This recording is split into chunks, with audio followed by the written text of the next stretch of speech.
Dewan Banjarmasin berharap pembangunan sarana prasarana di tahun-tahun mendatang penyelesaiannya tepat waktu atau kadang molor, sehingga pemanfaatannya terlambat pula dirasakan warga, hanya dikarenakan perjanjian tuntungnya pembangunan tersebut kada sesuai dengan kontrak.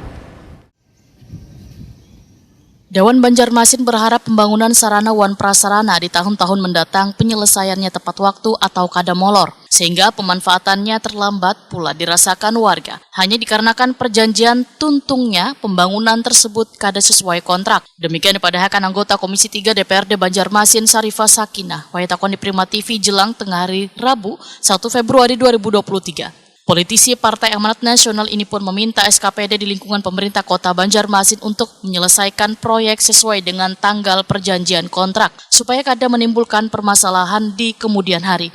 Menurut Sarifah Sakinah, ada beberapa proyek di tahun 2022 lalu, nang penyelesaiannya kada tepat waktu atau molor, nang kaya pembangunan drainase di sepanjang Jalan Kuripan Wan seberang Masjid Banjarmasin Tengah, serta puskesmas di kawasan Mantuil Banjarmasin Selatan dengan alasan terkendala cuaca. Semestinya pemenang lelang proyek harus memperhatikan kondisi cuaca wan akses termudah untuk mengangkut material bangunan, supaya kada ada lagi alasan atau kendala ketika membangun suatu proyek.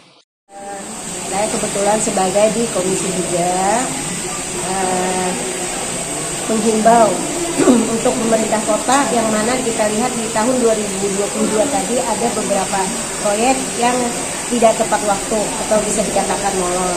Jadi harapan kami Komisi 3 dan juga harapan masyarakat itu untuk proyek pembangunan itu diharapkan jangan sampai molor lagi, diharapkan tepat waktu. Itu yang sangat kami harapkan. Sarifah Sakinah berharap proyek pembangunan apapun nantinya kada lagi nang molor di tahun-tahun mendatang, karena ini kada hanya harapan dari anggota dewan, namun harapan dari warga.